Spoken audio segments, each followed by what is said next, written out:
Welcome, my friends, to another summer edition of Sanctuary Online, where this summer we're doing what we always do, kind of lighthearted, wonderful, summery type shows. And tonight is the 4th episode of Sanctuary Kitchen. And do we have some surprises in store for you? I tell you what, we are non-local, right, Ken? How's that sound? If you saw Ken's video, that's right, that he sent out, he said, you know, this is the summer when Cheryl and I head to Michigan, and we just survived the largest probably family gathering in my family's, at least for a long time, many years. And it was the most beautiful weather and rented boats, didn't we, Mom? It was fabulous, wasn't it? Oh, Mom, you want on mute again? I had her on unmute. Anyway, my mother's youngest brother just passed, and so she is the remaining of that generation, and she presided over 4 generations, plaguing, hollering, hooting, hugging, drinking, laughing, bonfiring, laking, swimming, ball throwing. What else did we do, Mom? Everything, didn't we? We had a great time. And then I just lost her. Oh, that shouldn't happen. Oh, there she is. Anyway, so my friends, I think all of you have been with us before, so you know that it is wonderful if you will go ahead and share your screen. Make sure that we can see your faces, that you're in gallery view rather than speaker view. And when I kick these videos out, you always know you can go up to the little Rubik's Cube in the top right hand of your screen, click on that, and then you can actually pull the screen out so you can see everybody's faces again. So even though you've kind of kicks you into a smaller view, I think we have all of your emails, addresses, phone numbers, shoe sizes, all that kind of stuff. And hopefully you can find us, either texting us so we can text you, especially in the summertime. That's helpful on the nights that we're not doing anything. Barb sends you a note that says, we're not doing anything. Enjoy your night off.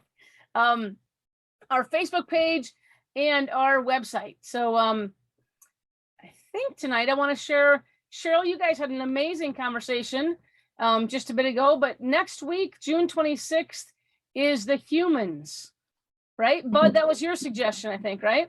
Yeah, I just finished it. Great. And what do you think? Loved it. Good. So you've got time. Is it not too hard to read, Bud? They've got what, 2 weeks to read it, 3 weeks to read it? You ready to go? 2 weeks. All right.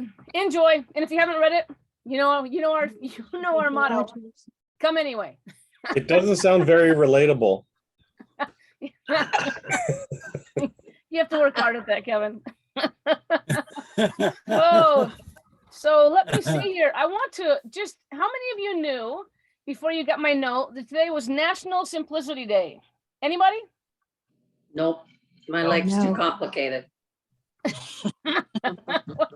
Shane Ann. Well, Barb No knew. such thing. I do. Barb knew. Barb, you want to give us a little spiel on National Simplicity Day, where it comes from, why we do this? Yeah. Unless anybody else knows. Does anybody know? See, I cheated. I Googled it. I I do. wondered why in the world do we celebrate a National Simplicity Day? Turns out today is the birthday of Henry David Thoreau. And it goes back to a quote of his. He was an advocate for a simpler life and getting back to basics. And today is his birthday. And it kind of relates to the quote that says, as soon as I find it here. It's funny. It is funny. Habit. Yeah.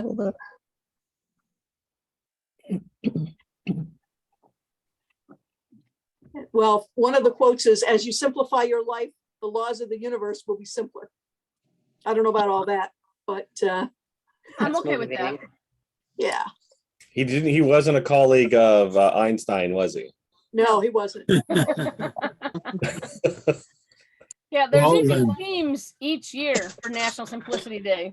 But we wanted to lift that up and let you know that the National Simplicity Day is how we chose some of the menus that you'll see tonight, some of the recipes.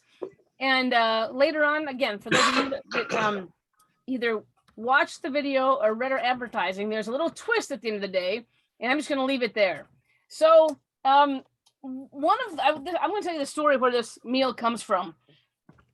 We've got a friend, Beth, or Cheryl and I, named Beth, who can cook. I think you've met her, Jane Ann. I know you know her, Kevin. Beth and pork tenderloin, that's like her middle name. Beth could come anywhere near a pork tenderloin on a grill and some potatoes and whatever, and it was just always so amazing. So I asked her to teach me many years ago this, and what I did was when Cheryl and I were leaving Toronto, we wanted to have some small meals with friends to say goodbye. And we thought, how do we do this? To book 6, 8, 10, individual meals. And so we've got to make something very efficient that we really enjoy, that we can really do easily, and that we can go do over and over and over and tolerate it. And so we chose a grilled pork tenderloin with grilled vegetables or a grilled asparagus. Either are easy. We can speak to both of those tonight. And partly because pork is just wonderful. And even in Canada, it's inexpensive, right? And nothing in Canada is inexpensive. Yeah. But it's also, how do I want to say this? It's a meat that will take on any flavor that you give it. So if you do something spicy, if you do something savory, if you do something with a barbecue rub, if you do something with an Italian dressing or anything, it takes on that flavor. So it's incredibly versatile. And Cheryl and I simply love grilled vegetables, lots of them. Ken and Barb know this to be true in town. So we just want to show you how we do what we do with a grilled pork tenderloin, a meal you can make over and over, a meal you can make all summer long, and some grilled vegetables. But there are some tricks to be incredibly successful. Cheryl, why don't you tee up? I think we're just going right into this first video, making some marinade. We need to take notes, so you're going to print this, Joe. I can send it right to you, Jane. I can send it to you tonight. Yeah, I don't want to take notes. I just want to enjoy. Just enjoy. Plus, you've had a martini. How can you take notes?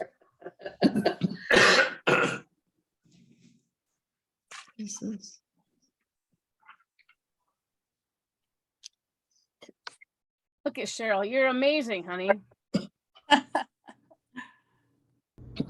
Joe, you look so official. Welcome Those back look like good to pork Sanctuary. tenderloins, though. That's the second one, Cheryl. And I'm going to show you how to prepare. Let's show a different video first. There That we go. one. That's how I know it's a starter. Because look at that photo bomb. That looks good. You got all your ingredients out there and everything. That looks nice. I was looking professional. Don't you think, Jane? Yes, there's a French Hey word. there, for that. everyone, and welcome to another episode of Sanctuary Kitchen. My name is Jo Bell, and I know you're normally used to seeing Ken Martin here, and for good reason, because Ken is an amazing cook.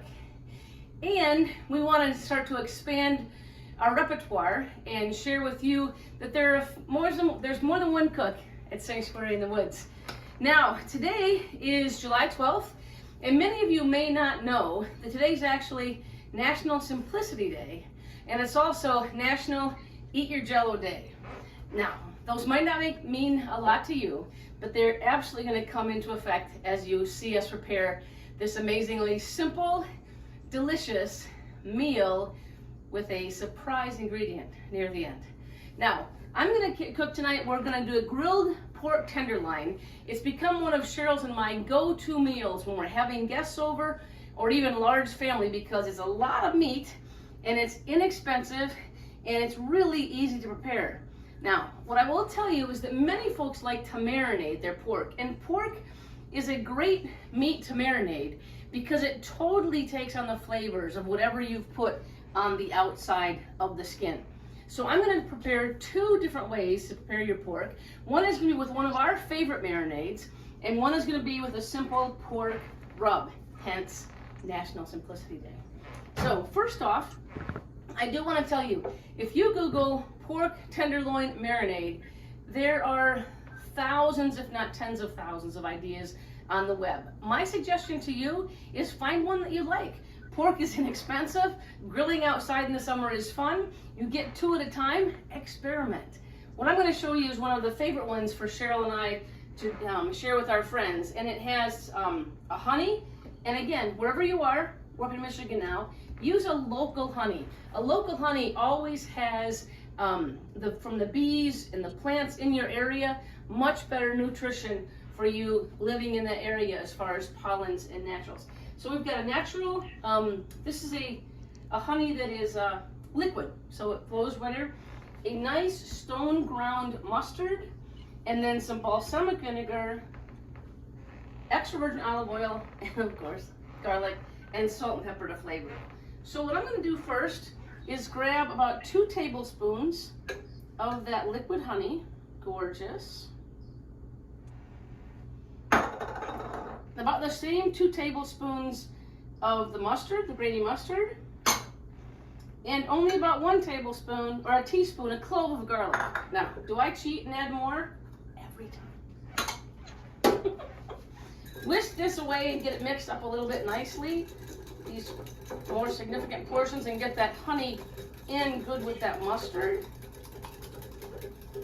And then, this is quite easy, we're gonna grab a tablespoon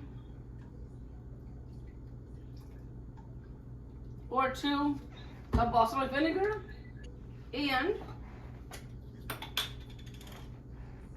a couple tablespoons of olive oil. That will make sure we get the meat nicely coated. Once again, just whisking it all together.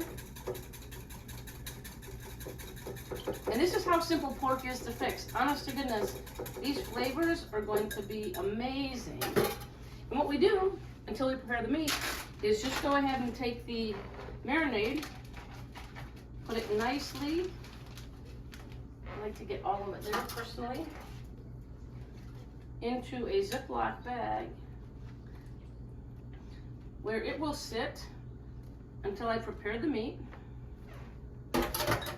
And then that's where we will flip it around and make sure it coats the meat all the time during our marinade. How's that for National Simplicity Day? Step 1, we'll see in a moment.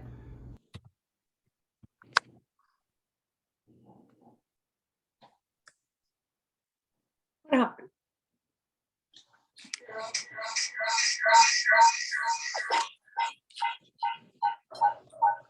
I think that's your, is that Cheryl, is that your iPhone? Or mom's moving around?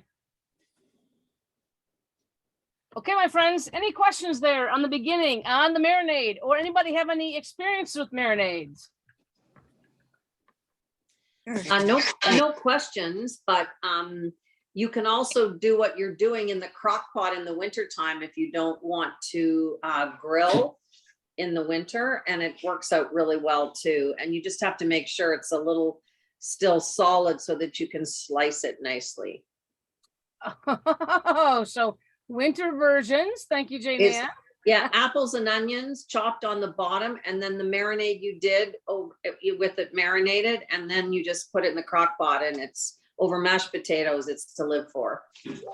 Outstanding. Winter is the, oh yeah, that's a good point. Jane Ann, winter is when we actually grill in the South. If you grill at night right now, you melt. And the grill Oh, yes, and I see. everything Yeah, it's like you're at the equator. You're the reverse. I think we looked, Cheryl looked at the her weather app, and it looks like you guys are gonna start out every day in the high 70s and cruise into 106, 107, 10 whatever, right? In Sanctuary this Yep. week? It was Next actually week. cool today. Yeah, we were only 104 today. Oh, this is tragic. Well, I wanna offer, With you to Michigan next year, just saying. yeah. Barbara will need to come up and do the video. I need to be Yep. the videographer for 4 months in Michigan. Mom will let you in, Barb, no doubt. So I wonder, anybody see a mistake I made there? Besides the fact that my mouth was moving and my words were coming out differently. I have that problem all the time, Joe. You're so funny. You didn't add the meat to the sauce. Right? Oh, good point, because it's not ready yet. Okay, Oh, that's a very good point. All right, Because- thank you. and we've got a reason for that. I'll show you that in a minute. But one of the things that you want to do is always, save enough of the marinade to baste the meat, right? Yeah. Yeah. Good idea. You know what? I remember that. I got a tip for you before you continue. Go ahead, Kevin. You can use what's left over in the bag as a marinade as long as it's had enough time in the last basting for it to come up to temperature and kill any bacteria that may have developed. You can use the drippings that what's in the bag. Oh, hold on. Say that again, because Ken's agreeing with you. Ken, you're on mute, Ken. Jump off mute. Sorry. Yes, that's a very good point, Kevin. The other point I was going to make is that people who are not used to cooking pork tender may not know that they will always get 2 tenders, you know, in a section. And so when you're looking at a recipe that calls for a certain poundage, you know, remember that you're going to have 2 pieces of meat instead of just 1. And so if you have you're cooking for a small number, you can cook 1 of those little tenders. And if you're cooking like we cook here at Sanctuary, you always want to cook, you know, the both of those pieces. But a lot of people are very surprised when they thaw or open a package of pork tenderloin and realize they will have 2 separate pieces. Yeah, yeah. Okay, now, so Kevin, let me ask you a question. Will you say again, when is it okay to use the drippings? So you can use what's left over in the bag as for your basting, as long as the last time you've basted it, it gets brought up to temperature again. So, you know, you don't want to baste it just as you take it off the barbecue, because then there's a risk. Yeah. But if you are basting it and it's coming back up to temperature, it's the same stuff that was sitting on the meat before you put it on the barbecue. As long as it comes up to temperature, it's fine. Interesting. I've always made a completely separate amount because just so again, you all know with pork, right? You don't any raw meat, but definitely for some reason I'm always more careful with pork. So I actually just make a little more. And so that night, you know, and again, you can also when you make a marinade, the fun thing about that is you can leave the meat in the marinade. They say for pork for 24 hours, maybe not too much more, simply because the pork fibers in the meat begin to break down and the pork's going to get less firm, which is not a great texture. I'll just put it that way. So Kevin, we were pulling the meat out for to grill it. And of course, my family starts coming in for dinner that night. And then I just realized, oh my God, I didn't have any. So I just, luckily you saw it. It was honey, it's garlic, it's olive oil, it's mustard, you know, and just whip it around real quick and boom, you've got enough there again for the, what's that called? For the basting. Yep. Okay, Couldn't you Cheryl. also just heat Kelly, it? go ahead. Couldn't you also just heat it on the stove for a while until it comes to temp? Yeah. 100%. Yep. Yeah, I don't know what that would do to it though. Nothing more than what you're doing to it by putting it on the barbecue. It makes a reduction, actually. Well, don't keep it on too long. Up. You're right. So just bring it up to temperature. I think your temperature to kill most bacteria is about 145 to 165 roughly.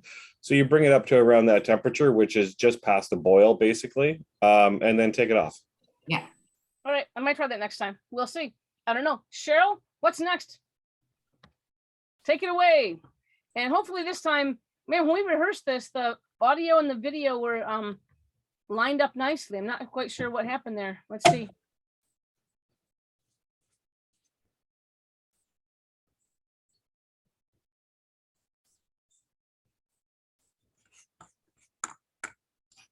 Sound, Cheryl? Yeah, it was on a minute ago. Now, a lot of people don't take this extra step, and it really makes a difference. But as you know, when you open a pork... I'm sorry. It's okay. It's your first Welcome time. back to Sanctuary Kitchen, and I'm going to show you how to prepare your pork tenderloin. Now, a lot of people You make don't it take full this screen, hon? extra step, and it really makes a difference. But as Cheryl, you know, fix when that. you open a pork tenderloin, if you get a pack, you get 2. And normally It's a different they're about the same program. size. Today mine are a little bit different. But I wanted to show you something. This is called, maybe show you can do a close-up here, called silver Sanctuary skin. porn.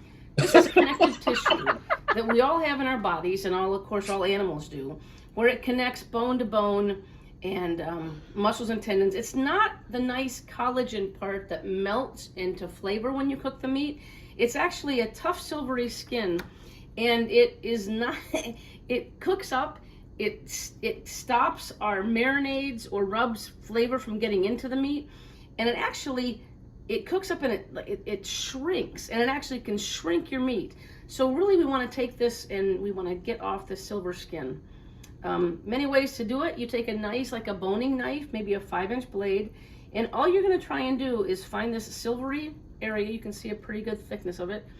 We don't want to damage the meat, and we certainly don't want to take too much of the meat away, but you kind of just weave your knife underneath that silver skin and pull away and just begin to cut near the end of that. It's a pretty nice clip there. And then you can see I can grab this and go in the other direction. And again, there are many videos that will help you do this on YouTube. Once you practice a little bit, you get pretty good at it. Again, the silver skin right here. What I tend to do is come underneath it a little bit so that I can hold it, and then bring the knife down, not taking too much of the meat, and then just finishing the other end. That's what you want to swap. Really critical to have a nice, sharp knife. And Cheryl and I think last summer or during COVID, we splurged, didn't we, honey? We went and we got some Cutco knives, and they have changed our life. They're doing this out in the kitchen? What? Are they doing this out in the kitchen, or are they already doing it? Down on the skin. They're doing it. Again, you don't want to take too much of your meat away, but this is actually indigestible. The silver skin, not only is it tough and terrible, it cooks up terribly, but it's indigestible by the human body. So now the meat is fine. You may take some of this excess fat off, and a lot of folks like to leave all the fat on because fat equals flavor when you're cooking. So silver skin off, a little bit of fat in this connective tissue, that's all fine. That actually will reduce to collagen and a gelatin in the meat. Now you saw me create our marinade a minute ago. This little fellow is just gonna joyfully go into the marinade. I wrap it up really tightly, and then when I put it in the fridge, let me get this nice seal. When I put it in the fridge, I like to wrap it in paper towel, and then I write "squeeze me" on the top. So all the day, if you're marinating this overnight, you want to get it at least a good 4-hour marinade. That whenever somebody comes into the fridge, just squeeze it a little bit and insert all those wonderful flavors into your meat. I'll see you in a few minutes and show you how to add a rub to your pork.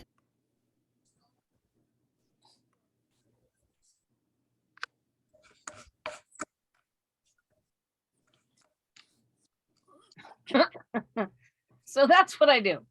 So once you have the meat prepared, and between takes, we took the silver skin off that second tenderloin, like Ken was saying. Whenever you open a bag of pork tenderloin, you're going to have 2 separate loins. One we thought we'd use for the marinade, and one we'd do something even more simple and use a rub tonight.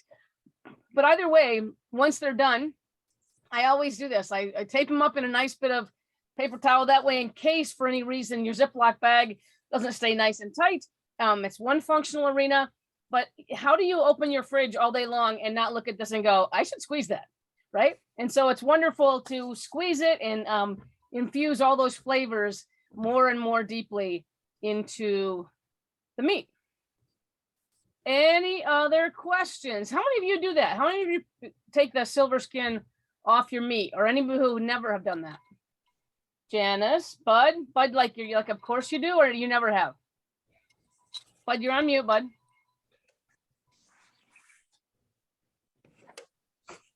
I never have done that. So that's worth the price of admission right there, right? Oh, yes. I'm sending my money right now. There you go. And we always appreciate that. But absolutely, it's one of those things that many folks just don't know. And you can watch a number of 3-minute YouTubes, and people have different styles. But the main thing that they suggest, and I was kind of mumbling along there in the video, when Cheryl and I bought our Cutco knife set, I can't tell you how that changed our lives. You know, really good, very sharp, and a good series of knives. Most people that have a nice set of knives would say to use a 5-inch boning knife, mostly because the blade on that is really flexible, helps you kind of get into the meat and under the silver skin. Also, it's got a serrated blade, which it's almost like if you don't have one, use a bread knife, right? Because you really want that serrated, but the sharper the knife, the cleaner the cut, and it's going to let you, save as much meat as possible. I always think of Gordon Ramsay when he's doing, what's the show we watch, Cheryl? It's not Top Chef. Master Chef. Master Chef, right? Whenever he's filleting or doing anything, he's like, you really are supposed to save as much meat as possible. So I always hear him in my ear like that. So do that, squeeze the meat all day long. Yes. Dale, you just walked into that, and that's what we were talking about. So Cheryl, why don't you go into, what did I say here? Can you guys, am I sharing my screen yet? I made such nice little individual slides. Okay, so now we're going to rub the meat, Cheryl, okay? Let's rub the meat. Your turn. Getting back to sanctuary porn. Gee whiz. See what you've been missing? I can't wait to ask Blake to do our next logo for sanctuary porn. We have our pork tenderloin. You're good, huh? So we have our pork tenderloin that is in the marinade, and you can see it says squeeze me. So we have our pork tenderloin. That is in the marinade, and you can see it says squeeze me. This is just one of the Joby tips. And what I do there is I put that in the fridge at least for 4 hours, sometimes overnight. Many folks will tell you not to do a pork tenderloin in marinade more than 24 hours because the meat starts to break down. It's going to get a little mushy as compared to a nice, nice texture. But I put squeeze me in there. I put that on the top shelf of the fridge, and so anybody who opens a fridge sees that and says, I should squeeze this. All of us infusing the flavor into the meat. For the second pork tenderloin, and in honor of National Simplicity Day, there are so many great pork rubs out on the marketplace. Once again, as I said before, take an entire summer of pork tenderloin and do yourself a favor, find the way that you like to eat it. This one is a favorite of ours. It's simply Jack Daniel's Old No. 7 pork rub. But here's a couple tips on pork rub. Cheryl, come in really close over my mother's well-used cutting board. I put 2 layers, generous layers, of saran wrap down, okay? Because we're gonna wrap it in the saran wrap, and rub is messy. I mean, it's messy. So let's do this first. Let's go ahead and grab our pork tenderloin, and we're gonna slather it in gorgeous extra virgin olive oil, right? EVOO. Slather it good, and you want to get in all the wiggly spots, okay? So go ahead, don't be afraid to touch that meat, get it all, because you want the rub to actually adhere, okay? And I'm going to put this down a little bit right in the middle. I'm going to grab my rub, and this, I can't tell you how to do this more generously. I put it on all the coating that I can, really thick, and then it's called rub for a reason. You want to put it into the meat, okay, and make sure that your meat is all covered up. This is why you do a little bit of extra with the saran wrap into the wiggly parts here, clean them all out. Generous amount of the rub. Make sure you get the sides where you're turning it. And again, press that in, rub that into the meat. You want to make sure your meat is completely covered. The edges are always what's a pain with pork tenderloin. But see how I'm using plenty. We want that all infused. That's going to be the crust to this. It's going to be gorgeous. I like to come back, and as it, give it a little extra. So you can see it's completely covered. That's the main thing with the rub. It's completely covered, and you never want to run out. Always have extra. All right, so here's what I do now. We want to take and bring the edges in. You're folding up like a really badly wrapped Christmas present. But you really want to make sure everything overlaps and then nice and tight. I'm going to wash my hands here, rinse my hands really quick for the last part.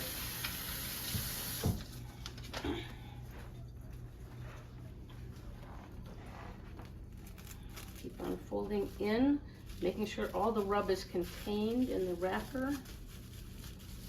And the same thing, we'll put these two little fellows next to each other in the refrigerator till dinner time. And we'll come back and cook these for my family tonight. One of our first meals on Granny's back porch.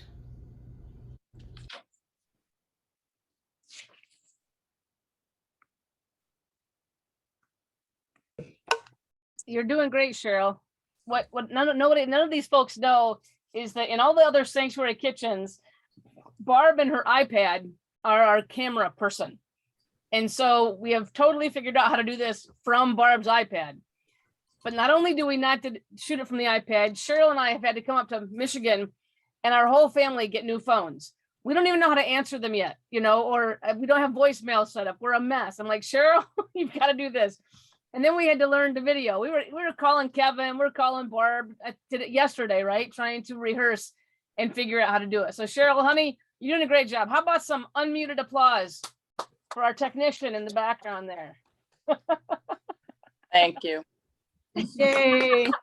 I can see your face. That wasn't really a smiley thank you, I'm sure. Oh, goodness. Okay, so you might have noticed one thing in that shot, significantly different size in these two pork tenderloins, right? So that had me a little bit concerned. Most often they're pretty much the same. They're going to have a thicker end and a skinnier end, but still relatively the same size. And so when they're different like that, you really want to be able to watch them with your meat thermometer, because the one with the rub on it, we knew was going to cook significantly faster.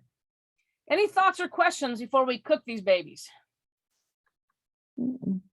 Anybody have other experience on the grill or with grilling like that they, any thoughts at all? Or we'll just go right into the grill. I'm good with that. You're the grill master. Yeah, she's gonna go away. That's okay. Okay, Bonnie and Carol, I'm taking that as a vote. So I am going to lift up a slide really quickly here, just so you can kind of see ahead of time what's going on.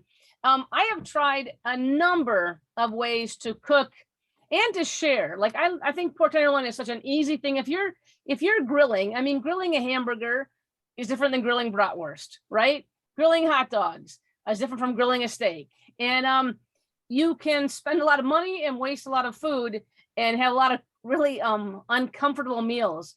But the thing that I found a little while ago, and you can Google it, honestly, you can just Google, if you would Google grill pork tenderloin 765, the article will come up that I found a long time ago. And it's just so very simple and easy to follow the directions. Here's your directions, Jane Ann. So you want to get your grill very hot initially, and you don't leave the grill hot, but you're going to place the pork tenderloins, and you can see in this case, this was with the marinade. This one a little bit shorter and thicker. This was with the rub, and we haven't done veggies yet, so I'm going to go back here. And then here's the new marinade parts I'm going to use for the to whisk it. But honestly, all you do is after you oil your grill, you can use a spray, you can use olive oil, but you just don't want the meat to stick and fall apart, right, when you try to pull it to turn it. 7 minutes with the grill shut. And then you flip the meat over, 7 minutes or 6 more minutes with the grill shut. At that point, normally I check my temperature, and pork tenderloin also is somewhat triangular. So I try and get that third side, and you actually turn the grill off and leave the pork tenderloin inside there for about 5 minutes, or you're managing it to about 135 to 140 degrees internally. Okay. Then when it comes out, you tent it for about 5 minutes, the meat will continue to cook and the temperature will continue to rise to around 145, which is really where you want to be for a pork. That's not overcooked, that's nice and juicy in the middle and yet has all those either marinade or rub flavors on the outside. Cheryl, why don't you show this lab? Joby, I'm looking at your instructions here. I know you're like the queen of short forms, and I'm reading it and going, why are you going to barbecue Tammy Faye? Pork tenderloin. PTL Club. No, but we don't want to do that. We're a fan of Tammy Faye, totally. But PTL has been that term was coined by Beth, Kevin. All Praise right. the Lord. Yeah, there's so many ways we can take this, and tonight I'm sure we can find another way to take it with sanctuary porn. So Cheryl, help me out, save me, honey.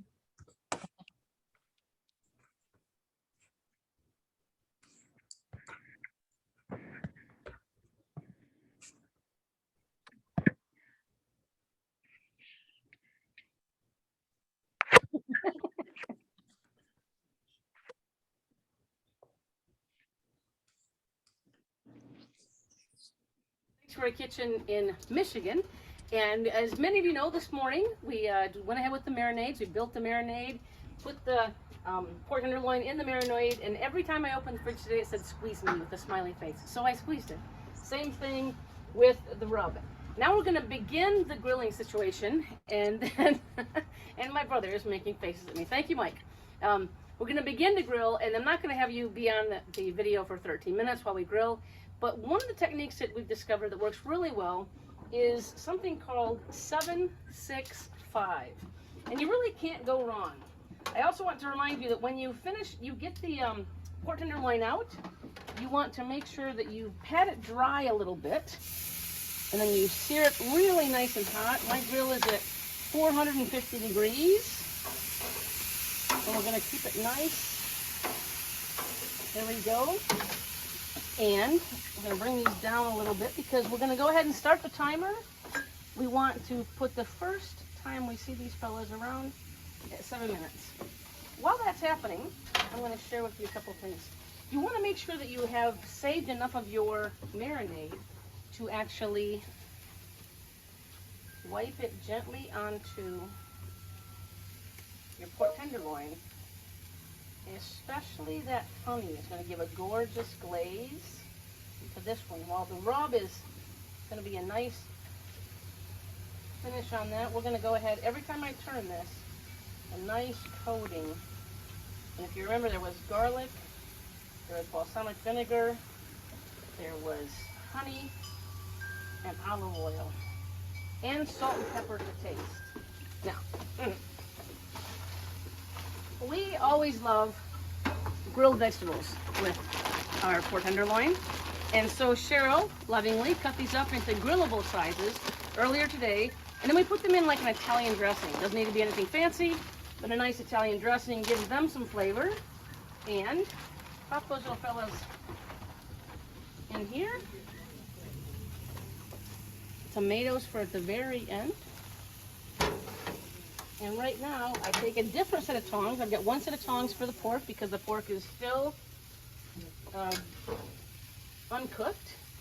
But I also get a little adventurous. I begin to bring my peppers out because we love peppers with gorgeous grill marks on them. And you gotta be careful to cut the peppers. You wanna cut the peppers large enough so that doesn't happen. And then the same thing with the broccoli. We'll bring the broccoli pieces out, let them get some gorgeous grill marks. In a few minutes, I will flip them over. We've got some mushrooms in here. Might be a little tricky on the mushrooms. We'll see how that goes.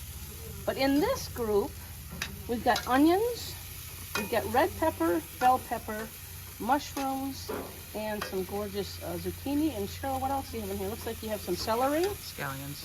And scallions. No zucchini. Gorgeous. And so the way I do this to get the gorgeous grill marks, you've got to watch them and turn them around, turn the vegetables around. Best time to do that, look at that. Oh no.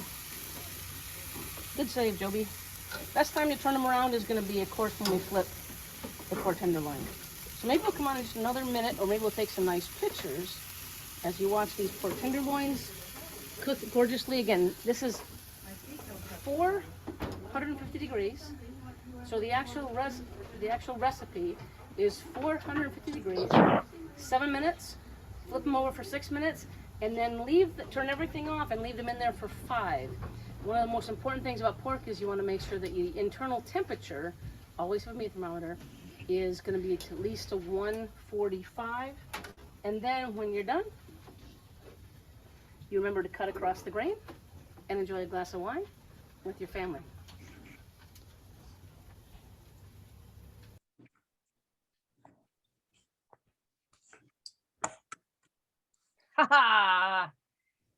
Kelly, to answer your question, that pan is a grill. It's a grilled vegetable pan. It's supposed to go in there. The one thing that's nice about that is you'll see the onions, and if there are any small vegetables, you can just leave them in there, and they get kind of grill marks. They definitely get grill flavor. But I love, as you can see now on these, when you flip the peppers over, you can start to get some real nice black, and you can see that happening also on the broccoli. And you have to manage the time, right? Some people, like my mom, likes her vegetables quite done. Cheryl and I like ours very much more al dente. But once they're done enough and you haven't burned them all up, I then toss them back into the pan. And you can see, again, with your vegetables, I often have an Italian dressing, or not dressing, Italian shaker guy, right? And put some of those over on that, and also even salt and pepper to taste. But when we're almost done, and you can see these guys are almost ready to come off as well, we take the tiny baby little tomatoes and put them right onto the grill, and they'll start to grill. And then if you're very meticulous, like somebody you may know, the tonight's chef, you flip them over, and then as they start to blister and come apart, or almost do that, I throw them all in here and the same thing. So now we have this gorgeous vegetable mix and a pork tenderloin with a nice rub. Again, this rub was just Jack Daniel's number 7 because we have fallen in love with this rub. But just go to your grocery store, grab a few, and see what you like. And finally, like I said, one of the things you also want to do is when you cut the pork tenderloin, you want to cut it across the grain. And when you do that, it actually cuts across the fibers in the meat and makes it even more tender. So when the pork tenderloin are up to proper temperature, and you cannot spend better money than a nice, simple, but working digital meat thermometer. I normally take it off around 140, and then I tent it with paper, with tin foil over the plate I'm going to serve it on or cut it on. And then when you tent it for about 5 or 7 minutes, the juices again redistribute inside the meat. Really important with pork, because you've all had really, really dry pork. Also important with steak, because it will redistribute the juices inside the meat that have been kind of pushed to the front, the top while you're cooking it. And then you cut across the grain to make sure it makes the meat even more tender. Now, I got a question. Yes. So in between each flip, you did cover the grill again by putting the lid down, or you left it open? Both times, Kevin. Grill down. So in this case, you probably just left it open the first time longer because you were talking and teaching. Typically, you would close it faster. Yep. Typically, I'd close it, and I'd stir up the vegetables each time I opened a flip. And you're trying to maintain the temperature at 450. Ish. Yeah. It's hard. Yes. Yeah. Yeah. Okay. And I find it doesn't matter too much. Once you have the meat thermometer, you really are kind of safe in knowing where you are in the process. Right. You just don't want to overcook. Yeah. That's the main thing you don't want to do with pork, is overcook it. Right. And does it come out pink? Yeah. This comes out, I'll show you in a minute the final, but this comes out pink. And again, even though some folks are nervous when they say that they see pink inside pork, it's perfectly fine. And actually, if it's not pink, you have overcooked it, absolutely. Yeah, we don't have to worry about trichinosis anymore. No.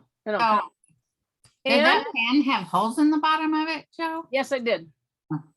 Yeah, Kelly. I think you can only see that in the video probably.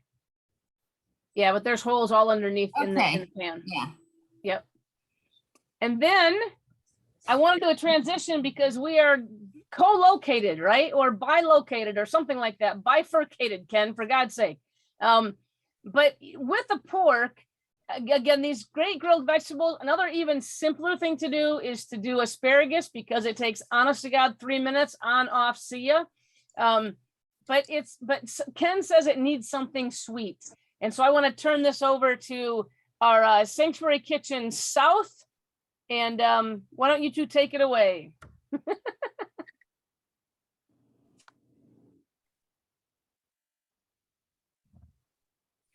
Ken, you're on mute again. And Barb, you're all set? We love pork tenderloin here. Right now, it is very economical. It is very nutritious, protein. It can be cooked in so many different ways.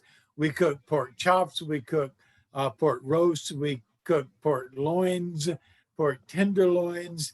And one of the things that's so special about pork is that it goes well with a sweet complementary.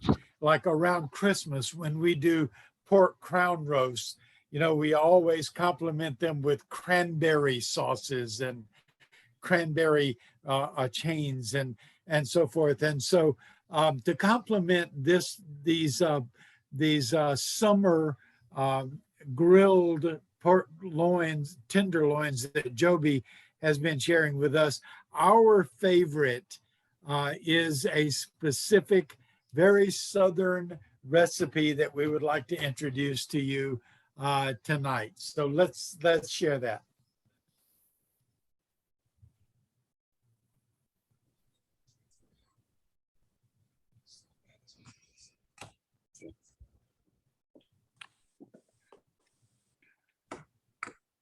Everyone, and welcome back.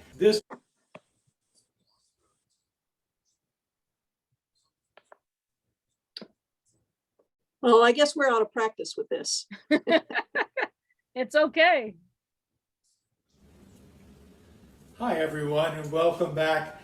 This time to Sanctuary Kitchen South. As you already know, Joby is in Michigan, and she has shared with us how she grills those really beautiful, succulent, delicious pork tenderloins. And I'm going to share with you how we make the side dish that we think complements that pork in such a beautiful, beautiful way. It is well over 100 degrees Fahrenheit in central Texas today. So unlike Joby, I'm staying inside. And the dish that I'm preparing for you is a cold dish.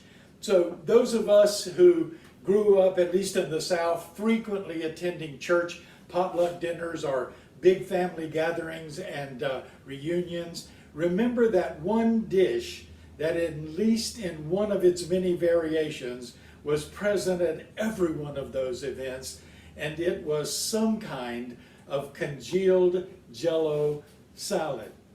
And all of them were not appetizing, especially to children. Like that lime green one that if you got close enough, you could see it kind of magically had things suspended in it like shredded carrots and raisins and little funny colored marshmallows and cottage cheese, and sometimes all at the same time.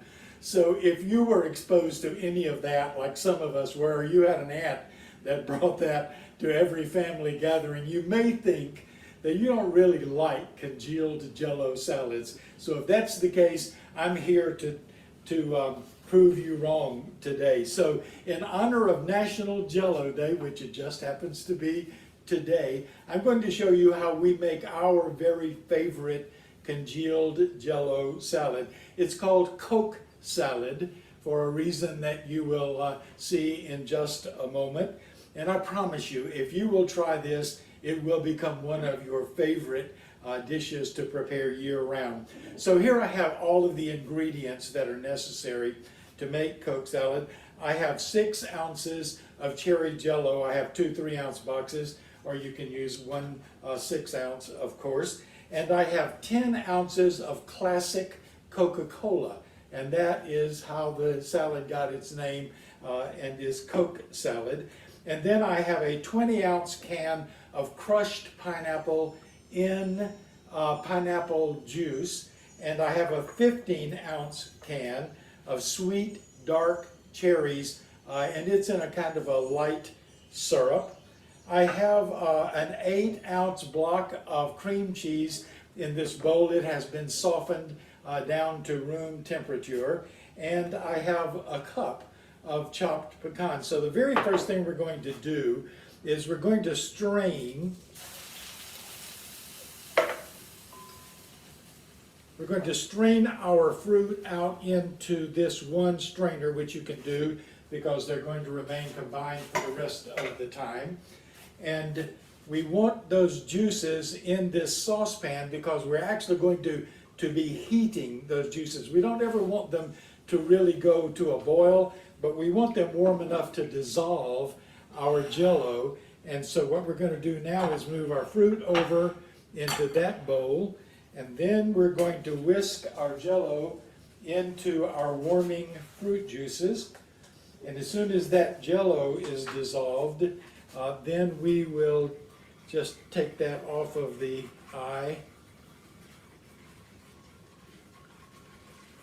That'll only take a couple of minutes. And while that's happening, I'm going to take our classic Coke and pour it into this bowl with our cream cheese. And then I'm going to be using a pastry cutter for this next step. A big fork will do just as well. But what we want to do is just cut this cream cheese into bite-sized pieces. This works pretty fast to accomplish that. Having these morsels with a little bit of size to them really adds to the texture and the flavor of this salad. Okay, that's perfect. Now, our Jell-O is perfectly dissolved. Our fruit is ready. Let me turn that eye off. Now we're going to combine these three elements. So we put our fruit in, add that little bit of juice that's still strained out of there, and our dissolved Jell-O. Then the last thing that we're going to add is a cup of pecans. You can of course use walnuts if you would like, or a combination of the two. Now we're just going to mix those things well so that they are well blended.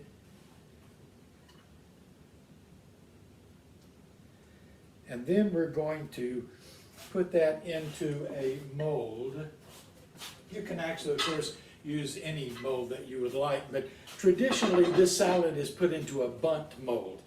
That's this kind of mold that has the hole in it in the center, and that's for a reason that I'll show you in just a few minutes. So our next step now is just to take this beautiful blended salad, get it into this mold, and then of course we're going to refrigerate it until it sets. So I'm going to finish that process, and then we're coming back in just a minute with our final product. So stay with us, I'll see you in a minute.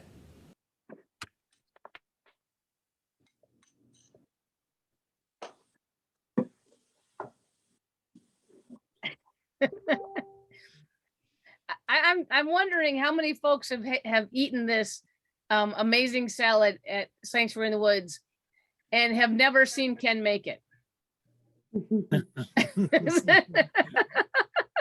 Ken, was the Coke fizzy when you started? Like it was right out of the can, right? I pour it out and let the, did you say fizzy?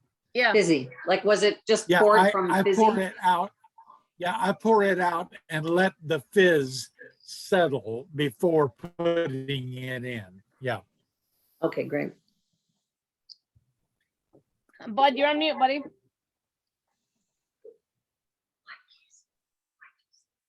And you use Dr. Pepper. I don't know. Prune, it's prune. It's different than. I've never Coke. tried. I know that you can use Diet Coke because on occasion I've not had Classic Coke and have used it. I think Classic Coke, adds a dimension to this salad that makes it, that gives it its really best flavor. But you can use Diet Coke, if you want to, because I have done that, and it turns out just fine. But if you use Dr. Pepper, you can't call it Coke salad anymore. No. That's right. Dr. Pepper's a prune base, I think, right? It's based with prune. But you can try that next time we do Sanctuary Kitchen. We'll have another salad dessert. And I'll then, do that. And it's got to have Miracle Whip on top when it's done. oh, stop it. Wait, you just wait. You wait. Oh. Okay, that's next. That's next. Okay. I just want to, Barb, you can tee up the next short video. We're almost at the top of the hour, folks. This next video is only a minute long. I just want to say, I hope you're feeling tonight how easy. I mean, that marinade was just a few minutes, right? Once you got the ingredients. The rub was only a few minutes. Even the Coke salad, just a few minutes to make all these wonderful dishes. Simplicity. Hi, everyone. I'm Ken Martin, welcoming you back to the Sanctuary Kitchen and with an invitation for you to join us this coming Tuesday. Wrong one. Wrong one. Oh, golly. We are a mess tonight, aren't we? A wonderful mess. Summer. That's right. Welcome back, everyone. And here is our beautiful finished product, the Coke salad. And traditionally, the way this salad is garnished and served is to put mayo into that hole in the center that we talked about, that our bunt pan allows us to create. And then it is sprinkled with some fresh mint. And that is a beautiful chilled salad that is just wonderful with pork or any other kind of meat. And so, by the way, it is also one of 200 recipes that will be in our new Sanctuary Kitchen cookbook, which is in production right now and will be available later this year. So until the next time, everyone, bon appetit, buen provecho, and y'all enjoy.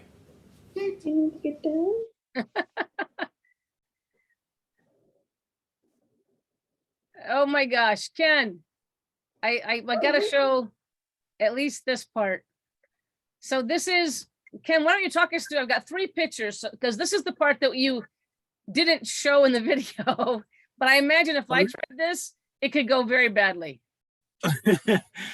Yes, well, depending on the mold that you are using, there are different ways to release a salad from a mold.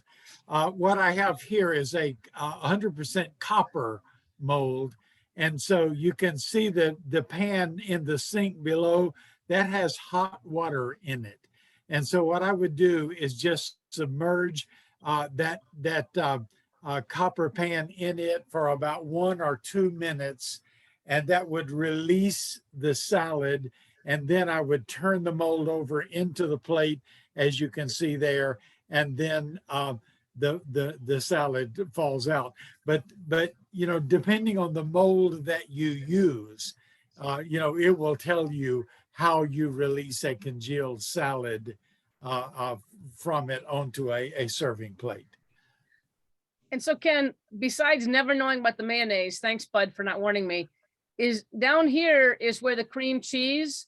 So when you cut it, that's almost down at the bottom now, which was the top a minute ago. Yes. It will almost always kind of solidify into layers. And so the cream cheese will always be a little bit toward the bottom and the fruit on top of it. If you don't like that, if you want it to be more evenly distributed, then as it is congealing, with any congealed salad, you can go in and stir it, but I like for it just to allow it to settle, because then when you cut it, you have really beautiful separate slices to serve. Oh, and those cherries, when you get a cherry, my friends. But so I've never known there was mayonnaise in the middle. Does it melt, Ken, or what? No, you don't have to put mayo in there. That's just one of the ways of garnishing it. Bud would put Miracle Whip, in the center. You could put other fruit in the center, if you wanted to. The traditional Southern way is to put mayo in the center, and then to serve it with fresh mint. Wow. Well, and I will show you this one last picture is very sad, because there's the my family, the grilled vegetables, the pink in the middle, the meat, the cut was the cook was perfect on this. But look at this big blank space, Ken. Yeah. Right where oh, sorry. We're missing you. We're missing you. Right where the Coke salad should go. So my friends, we are at the top of the hour, and I just want, if you have any questions or anything, but we know if you've got to jump off, please jump off. Mom, I know you probably can't get yourself off mute, but did you love that Coke salad when you were down there in Texas?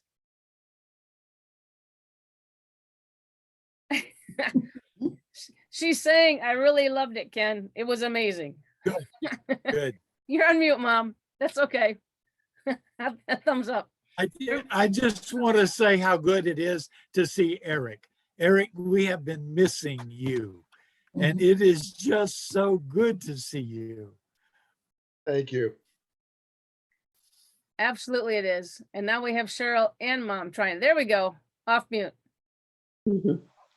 What's Mom? that now? Now you tell them how delicious it was. Oh, it was very, very good, Ken, and I enjoyed my visit in the South.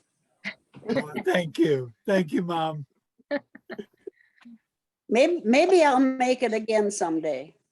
I hope so. Come soon. Well, yeah. Maybe it would have to be soon, because I'm not 29 anymore,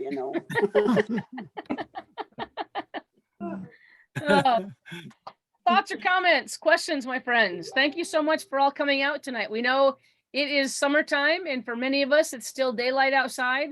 Any of you in the South, Darcel and Edie, or in the West, I think many of you know, Edie and Mandy have moved out to Colorado Springs, so we're missing them. They're halfway to Darcel.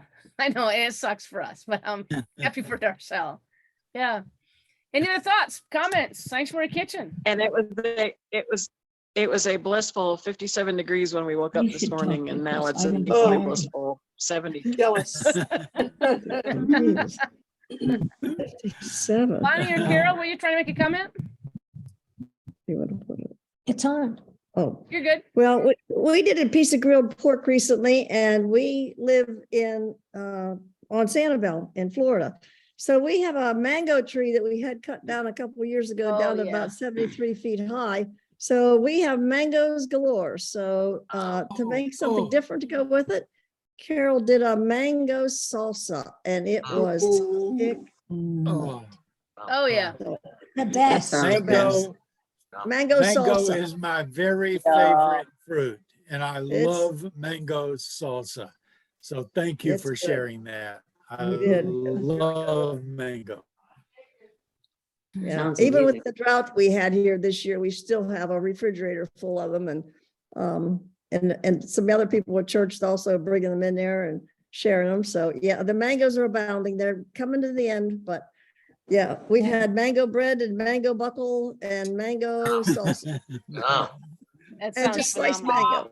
I saw on Facebook that when you're in Texas, you can put your grill just outside your window and take the screen out of your window. Then you open your window and open the grill and close it back up. Kelly, we actually do that for our air fryer. That when we're down there, we've got our air fryer that's actually out in and if it's especially rainy, it's out in our sleeping porch. We just flip it around and open the window in from our living room, and you can just go right in. Oh my gosh. You put your grill on their sleeping porch. I would burn it down, I'm sure. Yeah, probably would. Can you put the mango salad or the mango salsa recipe into the sanctuary cookbook? Yes, in fact, it already is. The okay. mango, the fruit salsa is called fruit salsa in our cookbook, but it includes fresh mango. Tom has augmented that recipe, and we often share it with like roasted chicken and fish and so forth. And it's just wonderful, and it will be in our cookbook. And how long are we going to be in suspense waiting for the cookbook? Oh, Kelly, think about it. Now, as amazing marketers, and also people who have to go through thousands of recipes, we are looking to finish the cookbook in time for you to order it for this Christmas season. We are so excited. You know, when you all don't work or don't come to Sanctuary Online, doesn't mean we're not working in the background. And this year we have two major projects besides, you know, moving forward with the architecture and the drawings of the buildings and actually Sanctuary, not online, Sanctuary in the woods. We've moved forward quite a bit on that this year when we were all down there together. We'll continue to move forward on that. And that's where Cheryl is amazing in the work she does with all our architects and our contractors and such. We're moving forward on the cookbook, which we're incredibly excited about. It's very possible it might be called Sanctuary Kitchen. And looks like we're also going to take CLM online this fall as well. So really big initiatives. And so we could continue to use your prayers that we make progress. We meet every week, rain or shine, because Zoom doesn't care. And we've been making progress all the way. So, and it looks like right now we're going to hit all of our goals, you know, so CLM will go up in the fall. The cookbook will be ready for ordering and then delivery in time for Christmas.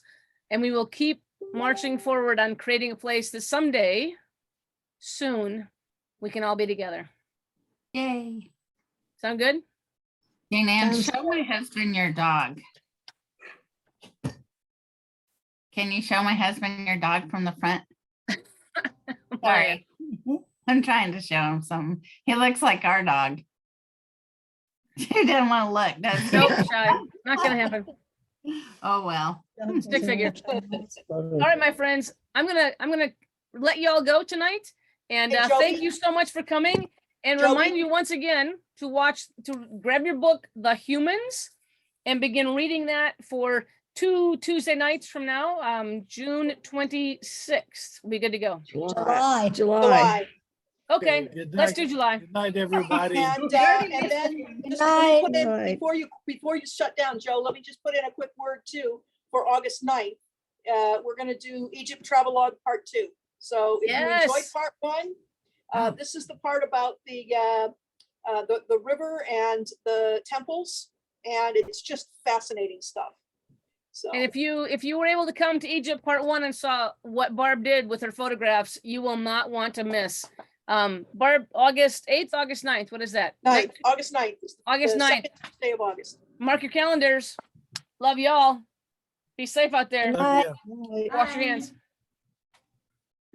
Bye. Bye, Barb.